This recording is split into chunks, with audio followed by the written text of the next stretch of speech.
So we're in chapter 18, section 4 of your chemistry book. We're getting there, aren't we? We're going to be talking about polymer chemistry. So what is polymer chemistry? When we talk of polymers, what are we talking about? Some of the polymer materials of this modern age are plastics and synthetic fibers, both which are manufactured from hydrocarbons. So we have polymers are hydrocarbons. And these are, a lot of the plastics are very inexpensive, they're durable, they're versatile, they have countless different uses when we're talking about plastics and such. And from every industry, from, airplanes to computers to personal care, these are all important. So polymers are so important. So let's find out what polymers are. They're made by linking together hundreds or thousands of molecules together. And these long chains of molecules are called polymers. And each one of the smaller molecules that's linked together with another one is called a monomer. So a monomer is linked together. These monomers are all linked together to cause polymers, and we call this polymerization. That's making polymers, linking them together, right? So let's find out more about this. It's kind of fun, huh? So polyethylene and the related polymers. So the simplest kind of polymerization reactions start with the alkenes. Remember we went through the alkenes, which have double bonds. And this one is ethylene here. So using the heat and pressure and double bonds, and the carbon atoms can be broken and they could shift, and leaving each carbon free to bond with additional atom. And so they get into these long chains. And they collide, and here's what they form. These, as the chains are broken, you can see breaking the chains there. They're activated molecules, and they bond together, and they form these long chains of carbon and hydrogen. Polymer. This is called polyethylene. This chain, and it consists of many ethylene molecules that have been linked together. And it contains between 14,000 and 36,000 carbon atoms, with molecular masses between 200,000 and 500,000 units. Those are huge, these polymers, aren't they? So going on, it's also, as we shown here, here's some polymers, they high density polyethylenes in shampoo, and low density plastic wrap. These all things, there's so many different kinds of polymers. So it's shown for the example. Here's a chain right here. So they say how this chain reacts with that chain and how putting together, and you can put them in chains. So the portion of the molecule in the parentheses may be repeated hundreds or thousands of times. This is repeated hundreds of thousands of times in the midst before you get to the end. So the letter N represents the number of times, and it's repeated. And the polyethylene N is typically between 7,000 to 18,000 times. And then it comes to the end where the hydrogen or whatever is at the end. So polyethylene belongs to a group of polymers called vinyl polymers, which are simple polymers. And they formed from these monomers having double bonds between the carbon atoms. So some of vinyl polymers are PVC, like PVC pipes, polyvinyl chloride, and PTFE, polytetrafluoride, polytetrafluorine, basically. So these two things, they're just long lines of polymers. So here's some of the structures of the polymers here. You can see polyethylene here, and the monomer, what's happening is this area in red is called the monomer, and it's going over and over and over. So this ethylene here is broke to this point. And then we have the polytetrafluoroethylene, PTFE, and here we have the fluorine on it. See all these fluorines? These are not hydrogens, but fluorines. So goes on, and here's the basic monomer that it comes from. And so here's the polyvinyl We have hydrogen and chloride, hydrochloric acid actually, hydrogen and chloride, hydrogen and chloride. So the vinyl chloride atom here is this atom, and this is repeated over and over. Here's polystyrene, and this is really neat because it actually has these aromatic, benzene-like type here added to it. So this is the monomer, and this going over and over and over. So you can see these polymers happening. So ABC plastic, a compound of 2 vinyl polymers and synthetic rubber for tires. Here's it's used for a case for a computer, polystyrene case. Here's PTFE coated pan here to protect the pan. These are vinyl polymers. All of these are all vinyl polymers. Very, used very much, There's a lot of variety with polymers. In fact, we're going to be talking about polyesters here. Polyesters are formed by esterification. They're from esters, right?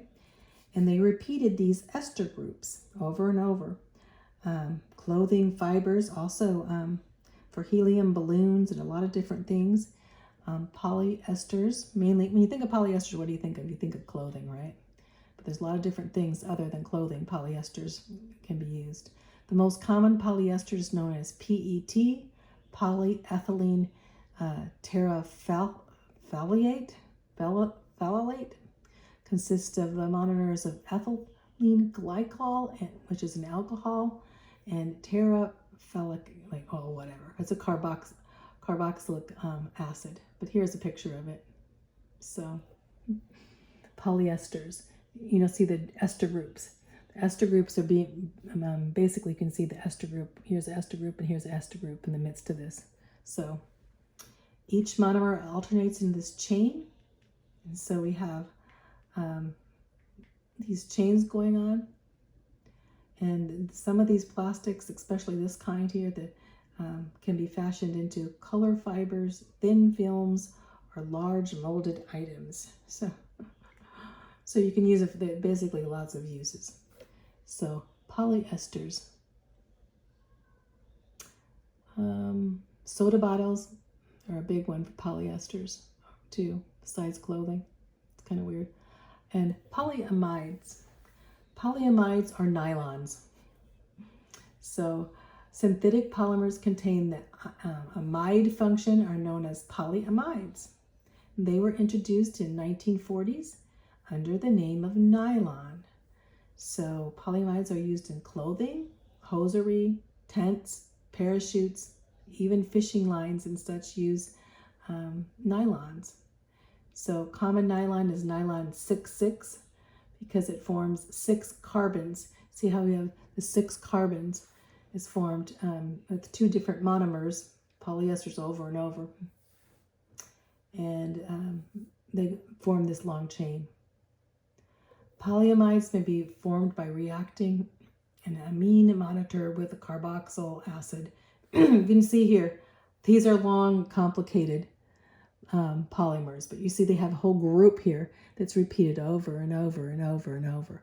And this here going on nylon 6,6. Anyway, basically you can see how this happens and how many times, depending, it goes through this polymer.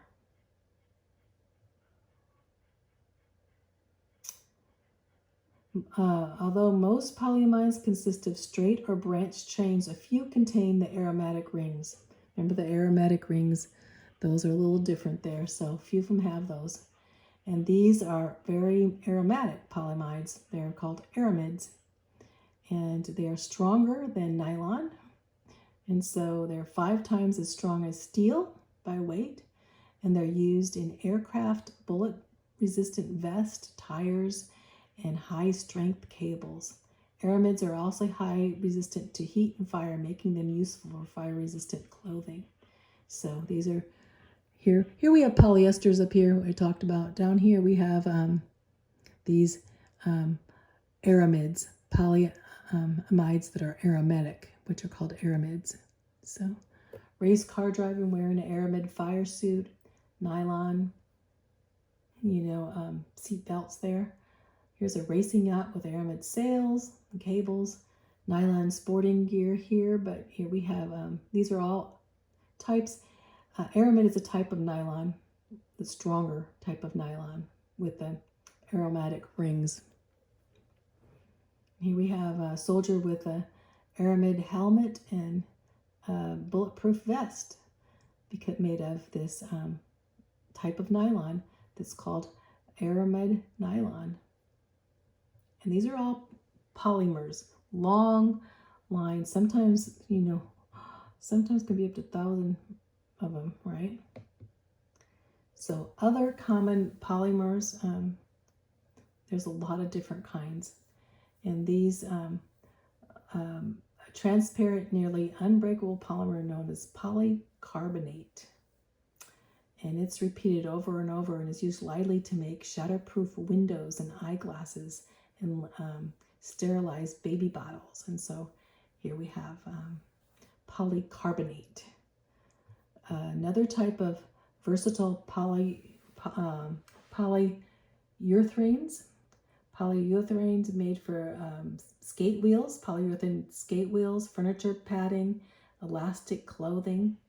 Polycyanoacrylates are used for high-strength, quick-setting adhesives and epoxy resins because they are formed from monomers containing epoxy groups. So here we have inorganic polymers are silicones.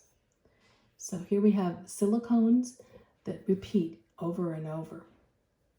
So they're inorganic, they're not organic. So in the midst, why they're not considered, looking at this, why they're not considered not organic, what happened to the carbon? The carbon's gone. So they're not carbon-based, but they're silicon-based here. So, but they're still a polymer because they repeat over and over and over. And they're associated with silicon-oxygen bonds, which we see there. And they're resistant to, when I say carbon, they do have carbon here. I did have carbon with hydrogen here, but mainly their main group is not carbon. So I don't want to get you mixed up on that. So they're resisted, and their most common type of silicon contains 2 methyl groups attached to each silicon atom. So they do, in a way they have a methyl group, have a carbon, but they're not carbon, based as we had before. It's like other polymers, the simplest silicones are linear chains, but they also may be in form of rings or crosses or chains, as we know. They may vary by their length, their chain length, the degree of crossing. Some silicons are very tough, rubbery solids, and they're referred to silicone rubber. Other silicons, here we have here, well, these are all polymers here. So other silicons, can be used for different things like the liquids. Silicone liquids are brake fluids, water repellents, lubricants, skin moistener, and even hair conditioners can be made of silicone. So, silicone, I should say. Silicon and silicone are 2 different things, but silicone. And silicone is not damaged by ozones in the air, so they use that. It doesn't like rust in the midst. And then, of course, we end up with polymers that are really vital in biochemistry and when you think of biology, because proteins are building blocks that are put together in these polymers of simple molecules, and they're called amino acids. So amino acids are polymers, and cellulose, which makes up wood of trees, and chitin, which makes up the exoskeleton of insects and arthropods, are both polymers. And guess what? DNA is a huge polymer in our body. So being that huge molecule of DNA is a polymer. So we'll go with protein, glucose too is a polymer, cellulose, these are all polymers. So we're going to get into the next chapter and talk about some of these things. These are biological polymers. So, and here we have all of these things are polymers. Aircraft with transparent polycarbonate canopy, Skates with polyurethane wheels, polycarbonate baby bottle with silicone nipple, cyanoacrylic adhesives, glasses with polycarbonate lenses, epoxy resin with adhesives. These are all polymers. So this is all going from hydrocarbons. They're associated with hydrocarbons, but they're all, polymers. Okay, so I was going to go over to a broad group of organic compounds. Do plastics and synthetic fibers belong? They all belong to polymers, right? Name 3 vinyl polymers. Let's go back and look at the vinyl polymers.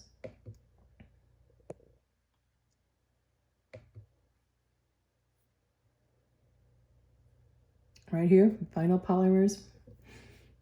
And these polymers, there's one, let's see, ABC plastic polyacrylic nitrate or whatever. These are polymers. Polystyrene, all of these are polymers here, are vinyl polymers. Polyethylene, PTFE, PVC, pipes, vinyl polymers. All these are vinyl polymers. So that's the answer to that question there. Let's see if there's any other question here you need to know. What class of polymers contains the repeated ester groups? And name 3 common products of this. Let's go back to the ester groups. Polyesters. So the most common polyester known as PET, ethyl glycanol, polyesters.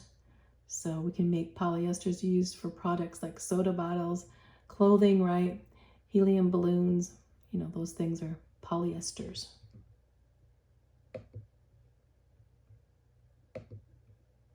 Ooh, I skipped it. Okay. Let's see if there's anything else here.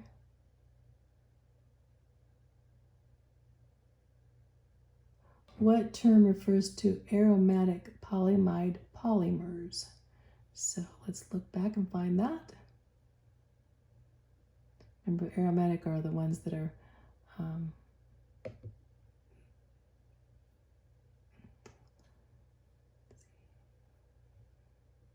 aramids. These aromatic polyamides are called aramids, and they're stronger than nylon.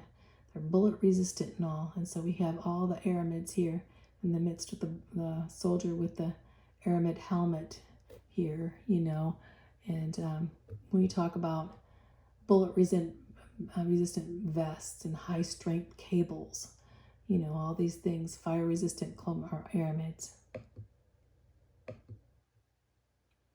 Okay, I think that's it. Is there anything else I need to go over here? How is silicon different from an organic polymer? Silicon, basically silicons are composed of silicon oxygen chains. So silicons have properties associated with bonds resistant to chemical. Okay, wait. Not all polymers are carbon-based. Remember, they're not carbon-based. I went over that just a bit ago. Okay, I think I'm going to stop there, and we'll go on to the last section. I'm getting kind of tired here, going to the last section.